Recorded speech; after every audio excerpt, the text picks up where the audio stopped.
Hola, mi nombre es Fabiana y esto es Viernes a Puro Cuento, un espacio de lectura para que empieces el fin de semana con una buena historia.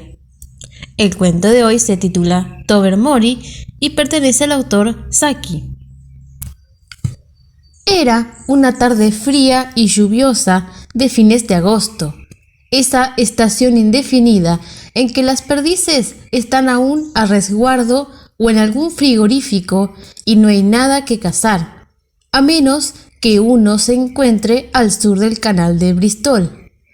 En ese caso, tal vez pueda perseguir legalmente robustos venados. Como no era esa la situación de los huéspedes de Lady Blemley, esa tarde se hallaban todos reunidos en la mesa del té.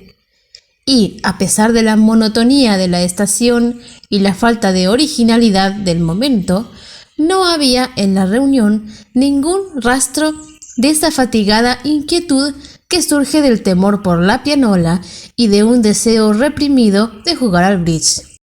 La evidente atención de todos estaba fija en la personalidad simple y negativa del señor Cornelius Appin. De todos los huéspedes de Lady Blemley, era el que tenía la reputación más incierta.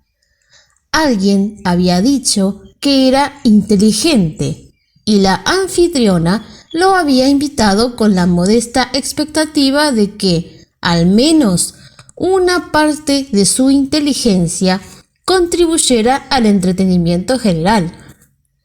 Ese día, hasta la hora del té, ella no había podido descubrir hacia dónde apuntaba su inteligencia, si es que realmente existía. No era astuto ni campeón de croquet. No poseía poderes hipnóticos ni organizaba representaciones teatrales de aficionados. Su apariencia tampoco sugería la clase de hombre al que las mujeres están dispuestas a perdonarle un alto grado de deficiencia mental. Había quedado reducido a un mero señor Appin, y el nombre Cornelius parecía un evidente engaño del bautismo. Pero ahora afirmaba que había aportado al mundo un descubrimiento tan importante que, ante él, la invención de la pólvora, la imprenta y la locomotora eran insignificantes. Durante las últimas décadas, la ciencia había dado pasos asombrosos en muchos sentidos. Sin embargo, este descubrimiento parecía pertenecer más al dominio de los milagros que al de los logros científicos. ¿Y usted realmente nos pide que le creamos que descubrió una manera de enseñarles a los animales el arte del habla humana y que el viejo y querido Tobermory resultó ser su primer alumno exitoso?, preguntó Sir Wilfrid. Es un problema en el que trabajé durante 17 años, respondió el señor Appin.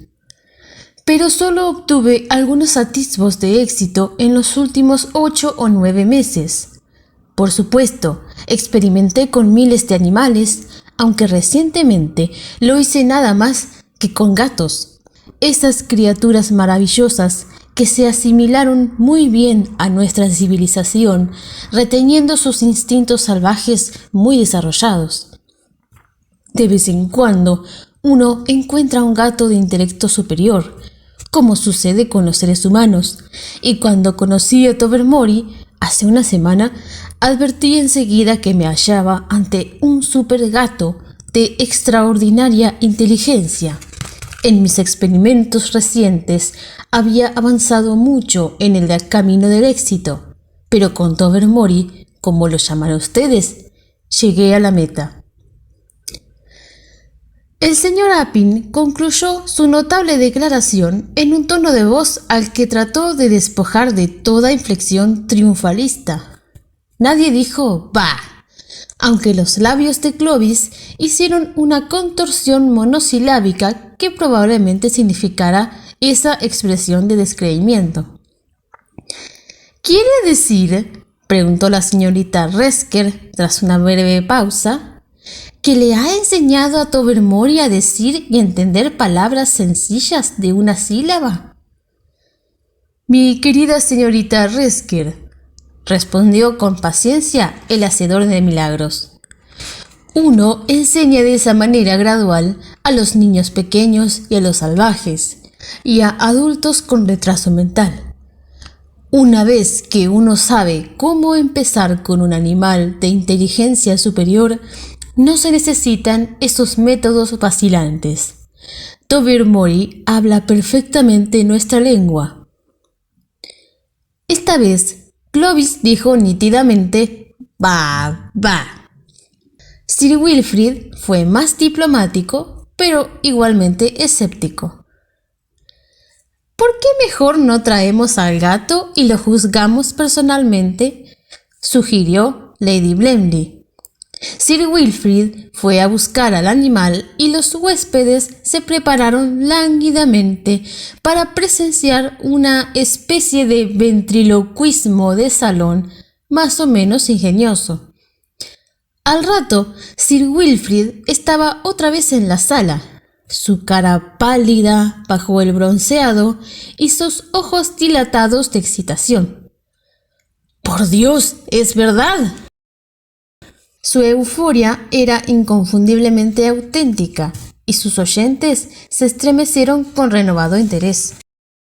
Lo encontré dormitando en el salón para fumar, siguió sin aliento, desplomándose en un sillón, y lo llamé para que viniera a tomar el té. Me guiñó los ojos como hace siempre y le dije: «Vamos, Toby, no nos hagas esperar». Entonces, Dios mío, en un tono lento y cansino, con una voz horriblemente natural, me dijo que vendría cuando le diera la gana. Casi me muero del susto. Appin había hablado ante un auditorio totalmente incrédulo. Las palabras de Sir Wilfrid, en cambio, lograron convencerlos de inmediato. Surgió entonces un coro de exclamaciones de asombro digno de la Torre de Babel, mientras el científico permanecía sentado en silencio, disfrutando el primer fruto de su estupendo descubrimiento. En medio del clamor, Tobermory entró en la sala y avanzó con pasos suaves y premeditada indiferencia entre el grupo sentado a la mesa. Un repentino silencio, torpe e incómodo, embargó a los huéspedes. En cierto modo, resultaba difícil dirigirse en términos de igualdad a un gato doméstico de conocida capacidad mental. ¿Quieres leche, Tobermory?, preguntó Lady Blemley con un tono de voz bastante tenso. Me da igual, fue la respuesta, expresada en un tono de llana indiferencia. Un estremecimiento de excitación reprimida les ganó a todos y puede perdonársele a Lady Blemley que sirviera la leche con un pulso un poco inestable. Me temo que derramé bastante, dijo disculpándose. Después de todo, no es mi alfombra, contestó Tobermory. El grupo volvió a quedarse en silencio, y luego la señorita Resker, con sus mejores modales de visitadora parroquial, le preguntó si había resultado difícil aprender la lengua humana. Tobermory la miró de frente unos minutos y después fijó la vista serena a la distancia. Era obvio que esas preguntas aburridas no entraban en su proyecto de vida. ¿Qué piensas de la inteligencia humana?, le preguntó Mavis Pailington, con poca convicción. ¿De la inteligencia de quién específicamente?, le preguntó Tobermory con frialdad. Bueno, de la mía, por ejemplo, le dijo Mavis con una risa débil. Me pone en una posición incómoda, dijo Tobermory, cuyo tono y su actitud no indicaban ninguna incomodidad. Cuando sugirieron su inclusión en esta casa, Sir Wilfrid se quejó diciendo que usted era la mujer más estúpida que él conocía y que había una gran diferencia entre la hospitalidad y el cuidado de los débiles mentales. Lady Blemley contestó que su falta de inteligencia era precisamente la cualidad que la había hecho merecedora de la invitación, ya que usted era la única persona que a ella le parecía lo suficientemente estúpida como para comprarle su viejo auto. Ya sabe, ese que llaman la envidia de Sísifo, porque si lo empujan, avanza bastante bien cuesta arriba. Las protestas de Lady Blemley habrían causado más efecto si esa mañana no le hubiera sugerido casualmente a Mavis que el auto en cuestión era justo lo que necesitaba para su casa de Devonshire. El mayor Barfield intervino para cambiar de tema. ¿Y cómo van tus amoríos con la gatita Calico del establo? No bien terminó la frase, todos advirtieron el error. Esas cosas no se comentan en público, dijo Tobermory fríamente. Tras haber observado un poco su conducta desde que llegó a esta casa, me imagino que no le gustaría que yo empezara a hablar de sus propios asuntos. El pánico que siguió no se limitó al del mayor. ¿Podrías ir a ver si la cocinera terminó de preparar tu comida?, sugirió precipitadamente Lady Blemley, simulando ignorar que aún faltaban al menos 2 horas para la cena de Tobermory. Gracias, dijo Tobermory. Acabo de tomar el té. No quiero morir de indigestión. Los gatos tienen 7 vidas, ¿sabes?, comentó Sir Wilfrid cordialmente. Es posible, contestó Tobermory, pero un solo hígado. ¡Adelaide!, exclamó la señora Cornet. ¿Vas a alentar a este gato para que vaya por ahí contando cosas nuestras delante de los sirvientes? El pánico, efectivamente, se había generalizado. Enfrente de casi todas las ventanas de los dormitorios de las torres había una estrecha balaustrada decorativa y todos recordaron, alarmados, que ese era el paseo preferido de Tobermory a toda hora. Desde allí podía observar a las palomas y Dios sabe qué más. Si trataba de evocar esa situación con su actual franqueza, el efecto sería más que desconcertante. La señora Cornet, que pasaba mucho tiempo en su tocador y cuyo semblante denotaba un temperamento nómade pero ordenado, se veía tan tensa como el mayor. La señorita Scrowen, que escribía poemas salvajemente sensuales y llevaba una vida inocente, apenas mostró irritación. Si uno es metódico y virtuoso en su vida privada, no desea necesariamente que todos lo sepan. Bertie Van Zandt, tan depravado a los 17 años que hacía rato que había abandonado el intento de empeorar, se convirtió en la sombra pálida de una gardenia, pero no cometió el error de salir corriendo de la sala como Odo Finsbury, un joven que aparentemente seguía la carrera eclesiástica y que tal vez se haya perturbado ante la idea de oír hablar de los escándalos de los demás. Clovis tuvo la serenidad de conservar exteriormente la compostura, pero en su interior se preguntaba cuánto tiempo tardaría en conseguir una caja de ratones de selección a través de la agencia Exchange and Mart para usarlos como soborno. Ni siquiera en esa situación delicada, Agnes Resker pudo soportar permanecer demasiado tiempo en segundo plano. ¿Por qué se me habrá ocurrido venir a este lugar?, preguntó con tono dramático. Tobermory aceptó el pie de inmediato.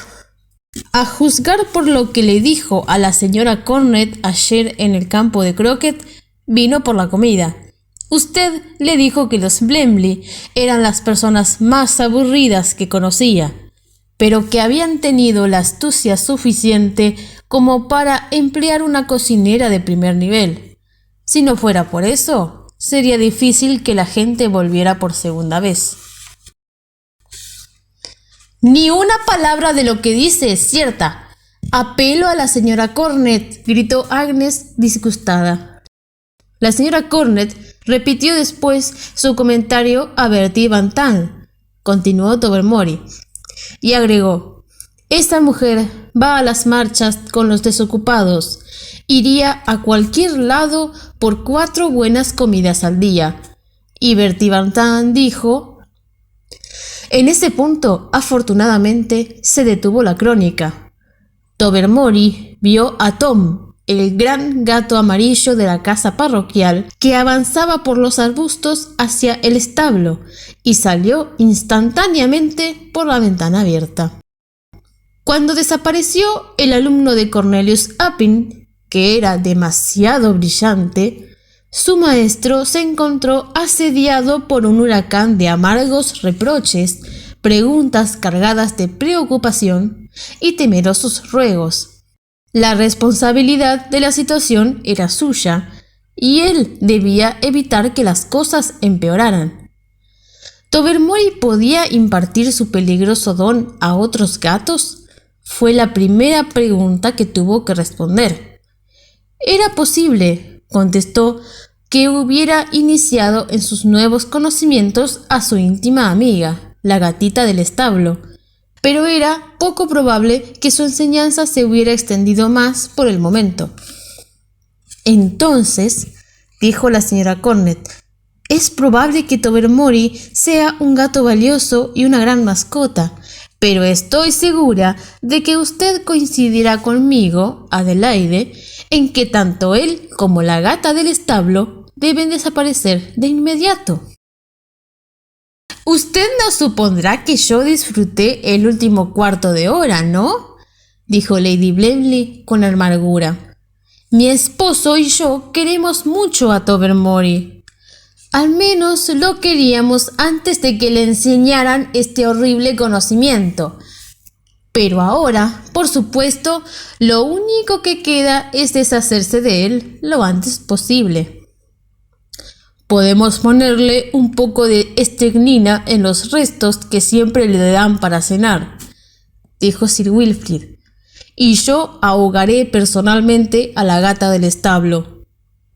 El chofer se pondrá muy triste por la pérdida de su mascota, pero le diré que los 2 gatos padecían una sarna muy contagiosa y teníamos miedo de que se la pasaran a los perros. ¿Y mi gran descubrimiento?, protestó el señor Appin. Después de tantos años de investigación y experimentos, puede ir a hacer pruebas con las vacas de la granja, que se hallan bajo un control adecuado, respondió la señora Cornet, o con los elefantes del jardín zoológico. Dicen que son muy inteligentes y tienen algo a favor. No andan por los dormitorios ni debajo de las sillas. Si un arcángel proclamara en éxtasis el milenio y luego advirtiera que coincide imperdonablemente con las regatas de Henley y tuviera que posponer su prédica por tiempo indefinido, no sentiría tanta frustración como Cornelius Appin ante la acogida que tuvo su maravilloso descubrimiento. Sin embargo, la opinión pública estaba en su contra. En realidad, de haber hecho una consulta sobre el tema, es probable que una considerable minoría hubiera votado por incluirlo a él en la dieta con estrecnina. Algunos problemas con los horarios del tren y un tenso deseo de ver cerrada la situación impidieron la dispersión inmediata de la reunión. Pero esa noche la cena no fue un éxito desde el punto de vista social. Sir Wilfrid pasó momentos difíciles con la gata del establo y después con el chofer. Agnes Resker limitó ostentosamente su cena a un trozo de tostada que mordió como si se tratara de un enemigo personal, mientras que Mavis Pellington guardó un silencio vengativo durante toda la comida. Lady Blemley mantuvo el flujo de lo que ella esperaba que fuera una conversación, pero su atención estaba fija en la puerta de entrada. En el aparador había puesto un plato cuidadosamente dosificado con restos de pescado. Pero pasaron los dulces y los postres, y Tobermory no apareció ni en el comedor ni en la cocina. La cena sepulcral fue alegre en comparación con la vigilia que siguió en el salón para fumar. El hecho de comer y beber implicaba al menos una distracción y una pantalla para el malestar general. Con esa tensión, ni se les ocurría jugar al bridge, y cuando Odo Finsbury terminó de interpretar una lúgubre versión de Melisande en el bosque ante un frío auditorio, evitaron tácitamente la música. A las 11, los sirvientes se fueron a dormir, avisando que, como siempre, habían dejado abierta la ventanita de la despensa para que Tobermory la usara. Los huéspedes leyeron sin parar la pila de revistas de actualidad, pero poco a poco todos terminaron recurriendo a Badminton Library y a los volúmenes encuadernados de Punch. Lady Blemley iba cada tanto a la despensa, pero regresaba con una expresión deprimida y apática ante la cual no cabía ninguna pregunta. A las 2, Clovis rompió el silencio reinante. No vendrá esta noche.